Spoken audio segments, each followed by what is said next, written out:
Déjà, Roland, les choix de départ. Pastore sur le banc, l'avait dit sur le banc, finalement, il n'y avait pas trop de surprises. Enfin, c'est ce qu'on attendait. Hein.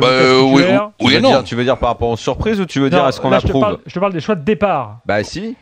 Toi, t'aurais mis Lavezzi à la place de Lucas, par exemple? Non, mais attends, le truc, c'est que depuis le début de la saison, alors, soit en fait, on considère que le PSG n'a fait aucun match cette année. Ils étaient invaincus avant ce match, hein, je le rappelle. Hein, parce que sinon, si tu considères quand même qu'il y a eu des matchs et qu'il y a un état de forme que tu es obligé de constater, bah, Pastore doit démarrer.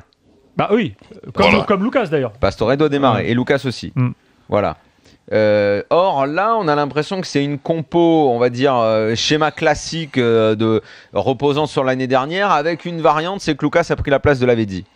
Voilà, c'est comme ça que j'ai vu la compo de départ. Mais après, que Pastore n'y soit pas, non, c'est pas forcément compréhensible au vu de ce qu'il a fait, et même si on se réfère au passé, au vu de ce qu'il est capable de faire dans les grands matchs où il a toujours été bon.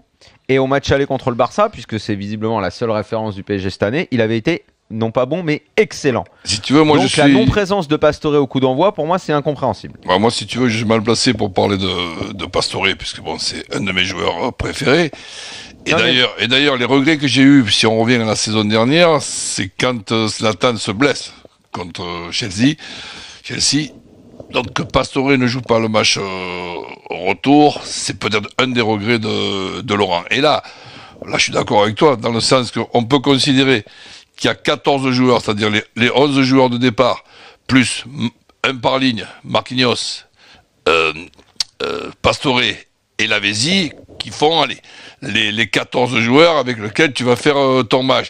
Mais quand on me parle d'équipe type, ça veut dire quoi l'équipe type? Il y a une équipe type à Paris Saint-Germain sans Pastore depuis le début de la saison, c'est compliqué. C'est pour ça que je dis ça, c'est pour ça que ça ressemble à une équipe type, un peu des gros matchs depuis 2-3 ans, ou enfin 2-3 ans non, parce que Cavani est arrivé l'année dernière, mais ouais, on va dire, oui, c'est une sorte d'équipe type un peu inconsciente qui se dégage. C'était Lavezzi, Ibra, Cavani, les 3 du milieu, les 4 derrière, et on va dire qu'il n'y a que Lavezzi qui a laissé sa place à Lucas. Mais au vu de ce que ça a donné, et même de l'historique de Pastore dans les grands matchs, il n'y a aucune raison qu'il ne soit pas au coup d'envoi. Après, moi, je vous propose... C'est pas normal. Je vous propose 3 trucs.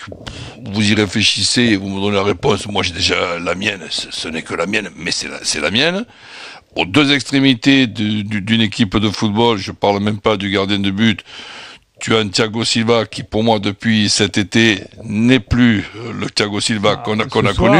Le David Luiz, je reste sceptique sur, non pas un bon joueur oui, mais dans la catégorie des grands joueurs, je ne le vois jamais sentir les coups, la distance de marquage, tout ça, je le vois des fois perdu, et même assez souvent. Et Cavani, dans la catégorie, je dis pas des bons, puisque dans la catégorie des bons, il y est. Je parle dans la catégorie des grands, c'est-à-dire des Agüero, Neymar, Diego Costa, Ronaldo, Suarez. Il n'y est pas.